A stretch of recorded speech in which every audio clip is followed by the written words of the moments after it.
Voters in the state of Nebraska supported Donald Trump by a nearly 2-to-1 margin in the 2016 elections. But the farms there are now among the worst hit by Trump's tough stance on China. China buys a lot of our commodities from us. They buy soybeans, they buy corn. That's what they get from us.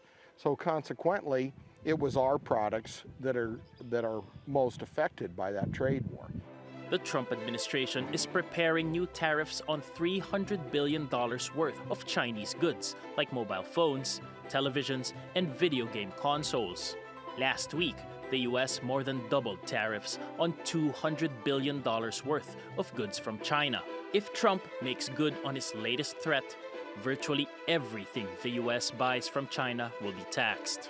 The escalation in the U.S.-China trade war follows a breakdown in talks last week. Washington accused Beijing of backtracking on commitments made during previous rounds of negotiations. I say openly to President Xi and all of my many friends in China that China will be hurt very badly if you don't make a deal, because companies will be forced to leave China for other countries. Too expensive to buy in China. You had a great deal almost completed and you backed out. China says it's retaliating with tariffs on $60 billion worth of U.S. products. It's also reportedly stopping orders of Boeing planes, as well as purchases of U.S. agricultural goods. China will never surrender to external pressure. We have the determination and the ability to safeguard our legitimate rights and interests. White House officials say Trump may meet with Chinese President Xi Jinping during the G20 summit in Japan next month. Nebraskan farmers will be hoping the two leaders forge a deal as soon as possible without getting stuck in the weeds. Paolo Montecillo, TRT World. Well, let's get more on this now with TRT World's editor-at-large Craig Copetas in Paris. Hi, Craig.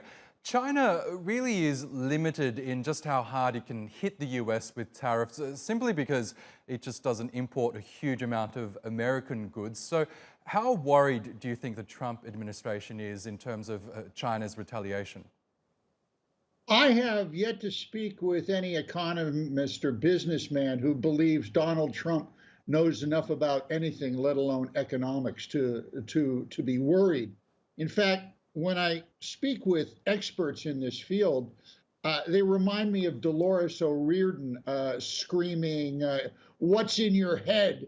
From the song the Cranberries recorded years ago. And Cranberries are significant here because although Cranberry albums are still not tariffed in China, American cranberries are. And that industry, which is about 200 and some $million, has been eviscerated along with all the farms that Apollo spoke about. Now, what's going on is literally which side can most effectively undermine the other's financial system first. And the Chinese have the upper hand here. And what they're doing is they're not firing artillery shells, they're sniping. They're sniping at states where Trump has his political base. One of the new tariffs is going to be on liquid natural gas, 25%. And that is going to hurt the Republican states of Texas, Oklahoma, and Louisiana. Trump heartland. That'll be interesting to watch. But perhaps the more interesting aspect of the latest spat is the US Trade Office confirming that it's actually been ordered to look into levying tariffs on basically the remaining of Chinese imports, totaling about $300 billion. How likely is that to happen? I mean, that will take this war to an all-out trade war, wouldn't it? Well, yeah, that's when it goes thermonuclear, and it wouldn't surprise me. You're looking at $46 billion alone in imported mobile phones. And then the Chinese will retaliate, as they always do. The Communist Party mandarins will slow down imports at customs. They'll launch investigations into U.S. firms.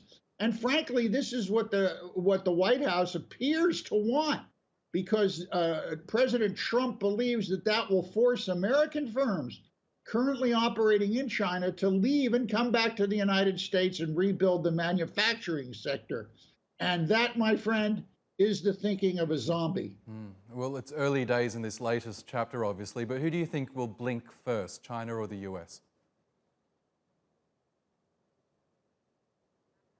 Oscar, I wouldn't want to make that call right now. Put it this way. The Chinese do not have to blink. China does not want to. The one thing China won't do here, I think we can be certain of, is they do not want to enter into the agreement Trump wants. One of the key points is that trust but verify with an enforcement mechanism that comes with penalties. But the Chinese don't want that because they think that provision conflicts with the country's sovereignty. So that's not going to happen. So in the end, I think when people are forced to spend more for cell phones and laptops, that Trump will blink first. Okay, we'll see what happens. Craig Copetas in Paris, thank you as always.